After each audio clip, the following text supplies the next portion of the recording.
রাতের আকাশে ঘন ধোঁয়ার কুণ্ডলী আর অন্ধকার ভেদ করে দেখা যাচ্ছে লালচে আভা। তীব্র আগুনে পুড়ছে সবকিছু। ২০ ফেব্রুয়ারি সামাজিক যোগাযোগ মাধ্যমে এমন ছবি ছড়িয়ে পড়লে আলোচনায় আসে বিষয়টি। এটি মাতুয়াইল ল্যান্ডফিলের বর্জ্য পোড়ানোর ছবি। কয়েকদিন পরেও সেই ল্যান্ডফিলের বিশাল ময়লার স্তূপ থেকে ধোঁয়া বের হতে থাকে। কোনো কোনো জায়গা থেকে জ্বলে উঠতে থাকে আগুন। মাতুয়াইল স্যানিটারি ল্যান্ডফিল ঢাকা দক্ষিণ সিটি কর্পোরেশনের আবর্জনা ফেলার স্থায়ী জায়গা। এই আবর্জনার মধ্যেই কাজ করছেন নানা বয়সী মানুষ, আছে শিশু থেকে বৃদ্ধ সবাই। শিশুরা ময়লার স্তূপের ভেতরে সিলিন্ডারের টুকরাসহ নানা জিনিসপত্র কুড়িয়ে সংগ্রহ করে। নারীরাও পুড়ে যাওয়া ময়লা থেকে সংগ্রহ করেন লোহার টুকরাসহ বিভিন্ন জিনিসপত্র। পরিবেশ, বন ও জলবায়ু পরিবর্তন মন্ত্রণালয়ের দেওয়া তথ্য বলছে, ঢাকা শহরে প্রতিদিন প্রায় ৬,২৫০ মেট্রিক টন বর্জ্য উৎপন্ন হয়, যা এই মাতুয়াইল ও আমিনবাজার ল্যান্ডফিলে অপসারণ করা হয়। ১০ বছরেরও বেশি সময় ধরে ল্যান্ডফিলের কাজের তদারকি করেন দিন মোহাম্মদ। সামাজিক যোগাযোগ মাধ্যমে ছড়িয়ে পড়া আগুনের ছবি সম্পর্কে বলছেন, আবর্জনায় আগুন লাগানো হয়নি, বরং সূর্যের তাপের কারণে মিথেন গ্যাস থেকে এই আগুনটা লাগতে পারে। আমরা এখানে আছি, মনে করেন যে যতগুলো স্টাফ আছে, আমরাও তো মানুষ, তাহলে আমরা এখানে বসবাস করতে না। আমি সকাল মনে করেন ৯টা বাজে আসলে ৫টা বাজে যাই, ৮টা বাজে আসলে ৪টা বাজে, সারাটা দিন এখানে থাকতো। আমার বাসাও কিন্তু নিকটতম, আমি মিথ্যা বাড়িতে থাকি, যে এটা ধোঁয়াটা কিন্তু আমার বাসাতেও যায়। তো এখানে মানে আসলে কেউ এখানে আগুন লাগায় না, মানে আগুন একটা প্রতি বছরে মানে টুকটাক এখানে আগুন লাগে, মানে ময়লার ইয়েতে বিভিন্ন কেমিক্যাল আছে, লাইট আছে, ব্যাটারি আছে, বিভিন্ন ইয়ের থেকে মানে আগুনটা সৃষ্টি হয়। মাতুয়াইলের আশপাশের ডেমরা, কোনাপাড়া, যাত্রাবাড়ি, জুরাইন সহ বিভিন্ন এলাকায় আগুনের ধোঁয়া ছড়িয়ে পড়ে।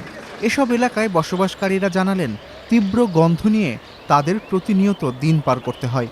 সেই সঙ্গে ধোঁয়ায় শ্বাসটা নেওয়া কঠিন হয়ে যায়। ভুগতে হয় জ্বর, শ্বাসকষ্ট ও কাশিতে। এই বিষাক্ত ধোঁয়াতে মনে করেন যে আপনার সবারই ক্ষতি হইতেছে। বাচ্চারা মনে করেন যে দূরের কথা, এখন বড়দের মনে করেন যে কাশ দিলে ভিতর থেকে কফ বের হয়। অসুখ হয় না, অনেকেরই তো অসুখ হইতেছে। এই যে আগুন লাগছে আজকে ৫-৬ দিন ধরে। আশেপাশে যে বাসা বাড়ি আছে সবারই কষ্ট, কারণ তো অনেক মানুষজন আইছে, শ্বাসকষ্টের মানুষের রুগী আছে অনেকের, এরা তো মেডিকেলে দৌড়াদৌড়ি করতেছে। বিগত কয়েকদিন ধরে আমাদের এলাকা এখান থেকে বেশ দূর, কিন্তু আমাদের এলাকাও দেখি যে আমাদের শ্বাস নিতে প্লাস হচ্ছে রাত্রে যখন আমরা ঘুমাই তখন হচ্ছে কাশতে কাশতে এক একজনের অবস্থা খারাপ হয়ে যাইতেছে। বাচ্চাদের এ থেকে নিউমোনিয়া একদম অহর হইতেই আছে। এ বিষয়ে বাংলাদেশ লাং ফাউন্ডেশনের বক্ষব্যাধি বিশেষজ্ঞ বলেন, ল্যান্ডফিল সহ বিভিন্ন জায়গায় বর্জ্য পুড়িয়ে মানুষ বাতাসকে দূষিত করছে। এই দূষিত বাতাস ফুসফুসে ঢুকলে হাঁচি, কাশি সহ নানান সমস্যা দেখা দেয়। ঢাকার আবহাওয়া খুব দূষিত আবহাওয়া, এটা আমরা সবাই জানি। এবারে কদিন পর আসছে যে ঢাকা বিশ্বের মধ্যে দ্বিতীয় দূষিত শহর, প্রথম দূষিত শহর। এরপরে যদি আবার আমরা নিজেরাই এয়ার পলিউশনের বিষয়ে ক্রিয়েট করি, তাহলে এটা তো ফুসফুসের পরে প্রভাব পড়বে।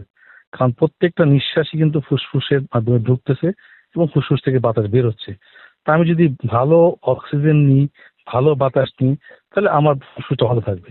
একটা সমাধান যে ম্যানমেড যেটা এয়ার পলিউশন আছে, এই এয়ার পলিউশনটাকে কমাইতে হবে। দ্বিতীয় জিনিসটা যে দূষিত বাতাস থেকে ফিরে আসতে হলে আমাকে বিশুদ্ধ বাতাসের দিকে আসতে হবে, আর এজন্য যে গাছ লাগানোর কোনো বিকল্প নেই। ঢাকা দক্ষিণ সিটি কর্পোরেশনের প্রধান নির্বাহী কর্মকর্তা বলেন, সুষ্ঠু বর্জ্য ব্যবস্থাপনার বিষয়টি এখনো দুর্বল। সঠিক সলিড ওয়েস্ট ম্যানেজমেন্টের ব্যবস্থা বলেন, আসলে সেটার কিন্তু আমরা সেভাবে এখনো করতে পারি নাই। দ্বিতীয়ত হলো আমাদের এখন এক্সিস্টিং যে ম্যানেজমেন্টটা আছে মাতুয়াইলে, আমাদের এসটিএস থেকে ময়লাগুলো আমাদের মাতুয়াইলে আমরা ডাম্পিং করি। সেখানে আপনারা দেখতেই পাচ্ছেন যে বিশাল এলাকা হয়ে গেছে, আমরা ধীরে ধীরে এলাকাও বাড়ছে। তো এলাকা বৃদ্ধি পাওয়াটা কিন্তু একটা বিষয়, যে আসলে এলাকা বৃদ্ধি পেলে আমরা কত আর বৃদ্ধি পাবো। আমাদের সবচেয়ে বড় হলো যে ওয়েস্ট যখন ম্যানেজমেন্টে যায় তখন আমাকে হাউস বলতেই কিন্তু এটা সেগ্রিগেশনের বিষয় আছে। তো আমাদের পিপলদেরকেও সেখানে খুব অ্যাওয়ারনেস একটা ব্যাপার আছে, তারা কিন্তু সেটাতে কিন্তু অভ্যস্ত এখনও হয়নি। আমাদের ১-২টা পাইলটিং প্রকল্প আছে একেবারে ওয়ার্ড ভিত্তিক, যে আমরা দেখেছি যে এই জায়গাটাতে আমরা অনেক চ্যালেঞ্জ সম্মুখীন হচ্ছি। ১৯৮৯ সালে ২৫ একর জায়গা নিয়ে যাত্রা শুরু করে এই ল্যান্ডফিলটি। বর্তমানে এটি ১৮১ একর জায়গা জুড়ে আছে। এখানে প্রতি বছরই আগুন লাগছে। পরিবেশ অধিদপ্তর ফায়ার সার্ভিস থেকে ল্যান্ডফিল কর্তৃপক্ষকে বিষয়টি সম্পর্কে সতর্ক করছে, কিন্তু আগুন লাগছে মাঝে মাঝেই, ছড়িয়ে পড়ছে বিষাক্ত ধোঁয়া।